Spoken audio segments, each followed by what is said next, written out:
Welcome to today's Scoop News Channel. अध्यक्ष महोदय, सबसे पहले तो मैं आपके माध्यम से सदन के सभी दलों के मैंने जितने भी हमारे सम्मानित सदस्य हैं उनके प्रति आभार व्यक्त करना चाहता हूं कि ऑपरेशन सिंदूर की जो शानदार कामयाबी हासिल हुई है उस पर चर्चा करने के लिए आज सदन पूरी तरह से तैयार है। अध्यक्ष महोदय, सबसे पहले मैं इस सदन के माध्यम से मैं देश के उन वीर सपूतों को, उन बहादुर सैनिकों को नमन करता हूं जिन्होंने की राष्ट्र की सीमाओं की रक्षा के लिए और जब भी आवश्यकता पड़ी है अपना बलिदान देने में वह पीछे नहीं रहे। आज भी वह तैयार हैं और आज भी वह तत्पर हैं। साथ ही मैं उन सैनिकों की स्मृति को भी अध्यक्ष महोदय नमन करता हूं जिन्होंने की भारत की एकता और अखंडता सुनिश्चित करने के लिए अपना सर्वस्व बलिदान कर दिया। मैं पूरे देश की तरफ से सेनाओं के सभी जवानों के प्रति कृतज्ञता व्यक्त करता हूं। अध्यक्ष महोदय, हमारी सेनाओं द्वारा की गई वेल कोऑर्डिनेटेड स्ट्राइक्स ने 9 टेररिस्ट इंफ्रास्ट्रक्चर टारगेट्स को प्रिसीजन के साथ, सटीकता के साथ हिट किया और इस सैन्य कार्रवाई में एक अनुमान के अनुसार 100 से अधिक आतंकवादी, मैं बहुत संभल कर बोल रहा हूं अध्यक्ष महोदय, हमारी फिगर गलत ना होने पाए, फिगर इससे बहुत अधिक है।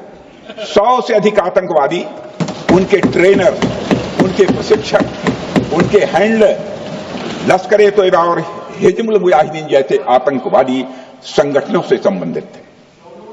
ये वही आतंकी संगठन हैं जिन्होंने पाकिस्तान की सेना और आईएसआई का जिन्हें खुला समर्थन प्राप्त है। अध्यक्ष महोदय, 7 मई 2025 को रात्रि 1:05 भारतीय सशस्त्र बलों ने ऑपरेशन सिंदूर प्रारंभ किया, जिसमें पाकिस्तान और पाक ऑक्युपाइड कश्मीर में भारत के खिलाफ आतंकी गतिविधियों से जुड़े 9 स्थानों को निशाना बनाया गया।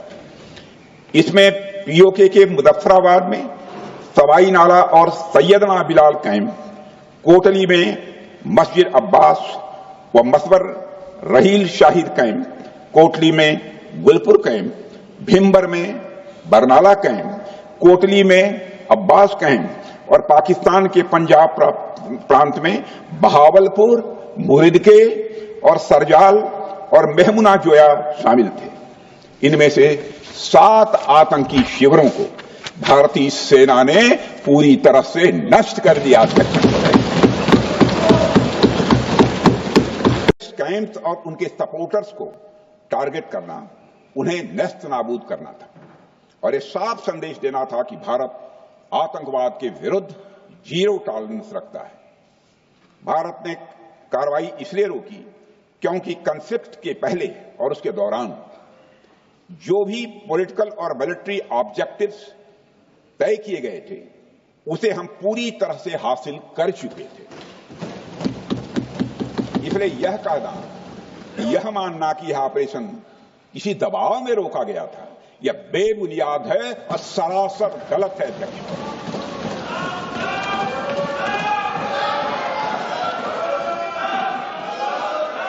मैं सदन को फिर से आश्वस्त करना चाहता हूं, आपने राजनैतिक जीवन में अध्यक्ष महोदय, मैं आपके माध्यम से सदन को आश्वस्त करना चाहता हूं, अपने राजनीतिक जीवन में जानबूझकर कभी भी असत्य न बोलूं, इसकी भरपूर कोशिश की है मैंने, चाहे सदन हो अथवा सदन के बाहर। अध्यक्ष महोदय, और यह ऑपरेशन उन मासूम परिवारों को न्याय दिलाने के लिए लॉन्च किया गया था जिन्होंने पाक स्पॉन्सर्ड टेररिस्ट अटैक्स में अपने प्रियजनों को खोया था। हमारी सेनाओं ने सिर्फ उनको टारगेट किया जो इन आतंकियों को सपोर्ट करते हुए भारत पर हमला करने की कोशिश में लगातार शामिल थे। अध्यक्ष महोदय, ऑपरेशन सिंदूर का ओवरऑल पॉलिटिको मिलिट्री ऑब्जेक्टिव यह था कि आतंकवाद के रूप में प्रॉक्सी वार लड़ रहे पाकिस्तान को सजा दी जाए और इसी वजह से आर्म फोर्सेस को पूरी आजादी दी गई थी कि वे अपने टारगेट खुद चुने और करारा जवाब दें। और इस ऑपरेशन का उद्देश्य कोई भी युद्ध छेड़ना नहीं था, बल्कि फोर्स के डिमॉन्स्ट्रेटिव यूज से एडवर्सरी को झुकने के लिए मजबूर करना था। 10 मई की सुबह जब भारतीय वायुसेना ने पाकिस्तान की मल्टीपल एयरफील्ड पर करारा प्रहार किया तो पाकिस्तान ने हार मान ली है अध्यक्ष महोदय, और हॉस्टिलिटी रोकने की कोशिश की। आप रोक दीजिए महाराज। उन्होंने एक कोशिश की, हमारे डीएमओ से बात की, महाराज अब रोक दीजिए, बहुत हो गया। यह पेशकश इस कैबिनेट के साथ स्वीकार की गई थी। उन्हें रुकिए तो रुकिए, बता दूंगा,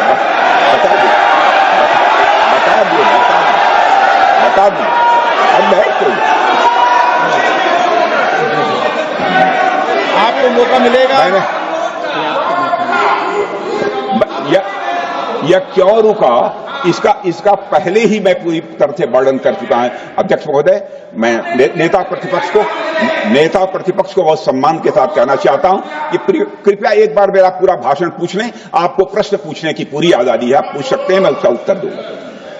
अध्यक्ष महोदय, 10 मई की सुबह जब भारतीय वायुसेना ने पाकिस्तान की मल्टीपल एयरफील्ड पर करारा प्रहार किया तो पाकिस्तान ने हार मान ली और हॉस्टिलिटी रोकने की उन्होंने पेशकश की।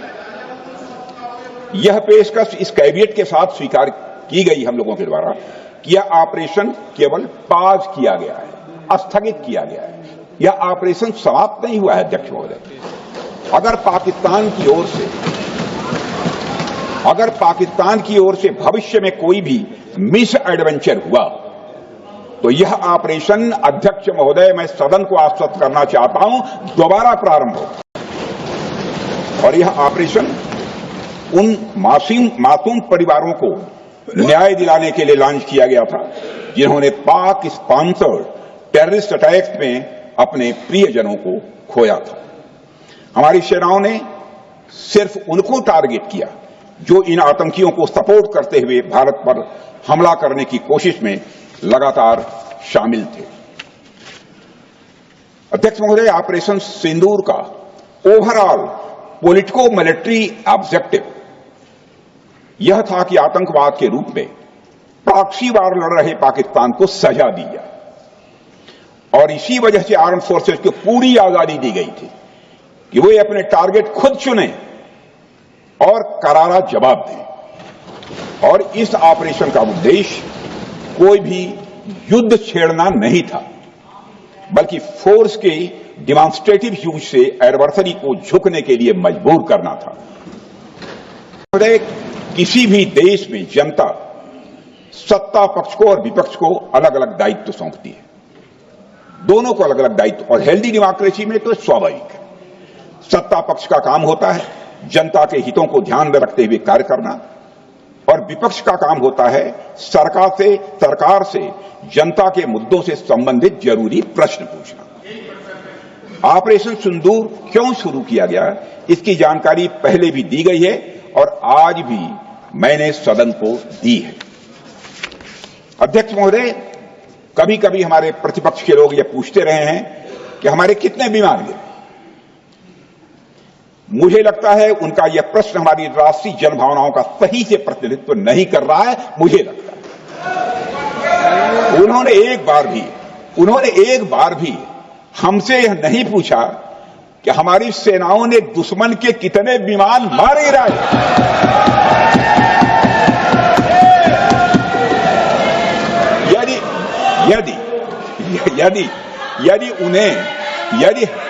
यदि उन्हें प्रश्न पूछना ही है अध्यक्ष महोदय, तो उनका प्रश्न यह होना चाहिए, क्या भारत ने आतंकवादी ठिकानों को तबाह किया? तो उसका उत्तर है हां।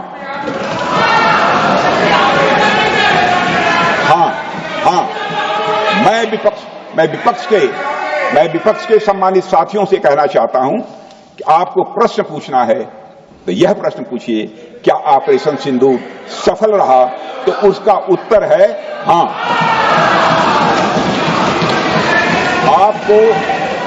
आपको प्रश्न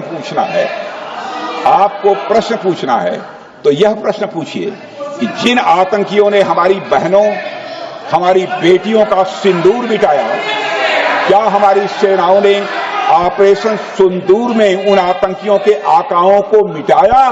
तो इसका उत्तर है हाँ।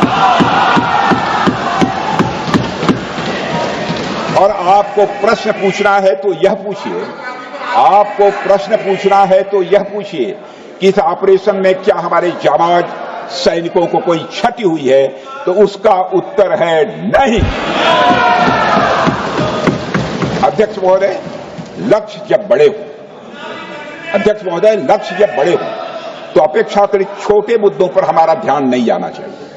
लक्ष्य बड़े हो तो छोटे मुद्दों पर, अपेक्षाकृत जो छोटे मुद्दे होते हैं कंपैरेटिवली, उन पर ध्यान नहीं जाना चाहिए, क्योंकि छोटे मुद्दों पर ही ध्यान देते रहने से देश की सुरक्षा और सैनिकों के सम्मान और उत्साह जैसे बड़े मुद्दों से ध्यान हट सकता है, जैसा कि विपक्ष के हमारे कुछ साथियों के साथ हो रहा है। अब चूंकि विपक्ष के मित्र ऑपरेशन सिंदूर को लेकर उचित प्रश्न नहीं पूछ पा रहे हैं, तो उन्हें मैं क्या बताऊं अध्यक्ष महोदय। अध्यक्ष महोदय, 2015 में जब हमारे प्रधानमंत्री मोदी जी ने लाहौर जाकर नवाज शरीफ से मुलाकात की, तो भारत ने फिर से दोस्ती का हाथ बढ़ाया। अध्यक्ष महोदय, हम वाकई में शांति की राह पर चलना चाहते थे, क्योंकि हमारी मूल प्रकृति बुद्ध की है, युद्ध की नहीं है। हमारी सरकार ने भी पाकिस्तान के साथ शांति स्थापित करने के अनेक प्रयत्न किए हैं, लेकिन बाद में हमने 2016 में सर्जिकल स्ट्राइक से, 2019 में बालाकोट में एयर स्ट्राइक से और 2025 के ऑपरेशन सिंदूर से हमने शांति स्थापित करने का दूसरा रास्ता अपनाया है। अध्यक्ष महोदय, अब हमारे प्रधानमंत्री श्री नरेंद्र मोदी जी और हमारी सरकार का स्टैंड बिल्कुल क्लियर है कि टेररिज्म और टॉक्स